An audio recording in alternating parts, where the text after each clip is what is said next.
ঐতিহ্যবাহী জামদানি বললেই সবার আগে রূপগঞ্জের কথা মনে আসলেও নরসিংদীর মনোহরদী বিভিন্ন গ্রামে নিজস্ব উদ্যোগে এই শিল্পকে টিকিয়ে রেখেছেন শত শত কারিগর। কোনো সরকারি পৃষ্ঠপোষকতা বা বড় কোনো বিনিয়োগ ছাড়াই কেবল পৈতৃক পেশার টানে হাড় ভাঙা খাটুনি দিয়ে যাচ্ছেন তারা। তবে পুঁজির অভাব আর সুতার চড়া দামে এখন দেয়ালে পিঠ ঠেকেছে কারিগরদের।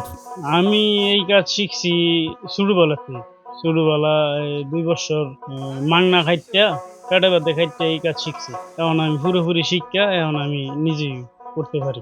এইটা শাড়িটা বলতে আপনার লোক লাগে দুইজন লোক লাগে। আপনার যেগুলি আপনার 1 মাসে তৈরি হয় এগুলি আপনার 30 থেকে 35,000 টাকা বিক্রি হয়। এটা আমাদের কাজীরা করে। আর মাহাজন নিয়ে কত বিক্রি করে তা আমরা বলতে পারবো না। নরসিংদীর মনোহরদীর গ্রামগুলোতে এখনো মাকু আর সুতোর ছন্দে বোনা হয় আভিজাত্যের প্রতীক জামদানি শাড়ি। তবে ছন্দের আড়ালে লুকিয়ে আছে কারিগরদের দীর্ঘশ্বাস। কোনো সরকারি ঋণ বা প্রশিক্ষণ ছাড়াই সম্পূর্ণ ব্যক্তিগত উদ্যোগে বছরের পর বছর ধরে এই শিল্পকে আগলে রেখেছেন স্থানীয়রা। কিন্তু বর্তমান বাজারে কাঁচামালের আকাশচুম্বী চড়া দামের কারণে চাপে রয়েছেন তারা।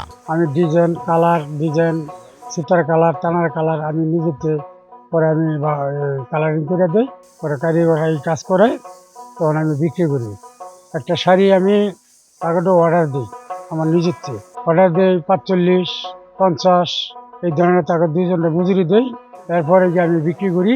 হয়তো কোনো কাপড়ে 5,000 টাকা ব্যবসা হয়, কোনো কাপড়ে সমান হয়, কোনো কাপড়ে দেওয়া যায় 2-1,000 টাকা আমার ভাই হয়। আগের মতন মনে করেন আমাদের এই ব্যবসা মানে ইয়ে হয় না, যে আয়টা থাকতো সেই আয়টা থাকে না। কারণ যে শাড়ি নিয়ে আমরা আগে বিক্রি করছিলাম 30,000 টাকা, এই শাড়ি আমাদের অনেক বর্তমানে নিয়ে ব্যস্ত আছে আপনার এই 25,000 টাকা, 22-23,000 টাকা।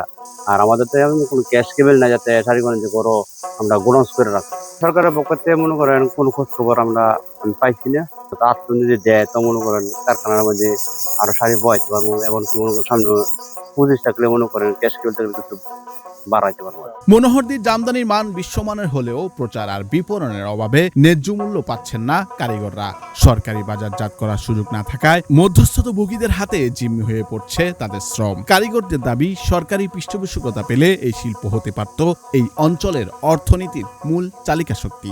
যদি ওনারা আমাদের সাথে যোগাযোগ করে এবং একটু আবেদন করে, ওনাদের বিষয়টা সম্পর্কে আমাদেরকে অবহিত করে, আমাদের তরফ থেকে সরকারিভাবে ওনাদেরকে এই বিভিন্ন যে শিল্পগুলো আছে জামদানি বা কুটির শিল্প, সেগুলোকে আমরা তারা যাতে উদ্যোক্তা হিসেবে তারা যাতে গড়ে উঠতে পারে, সেজন্য যে ব্যবস্থা আমাদের পক্ষে গ্রহণ করা সম্ভব আমরা সর্বাত্মকভাবে আমরা সেটা চেষ্টা করবো আর কি।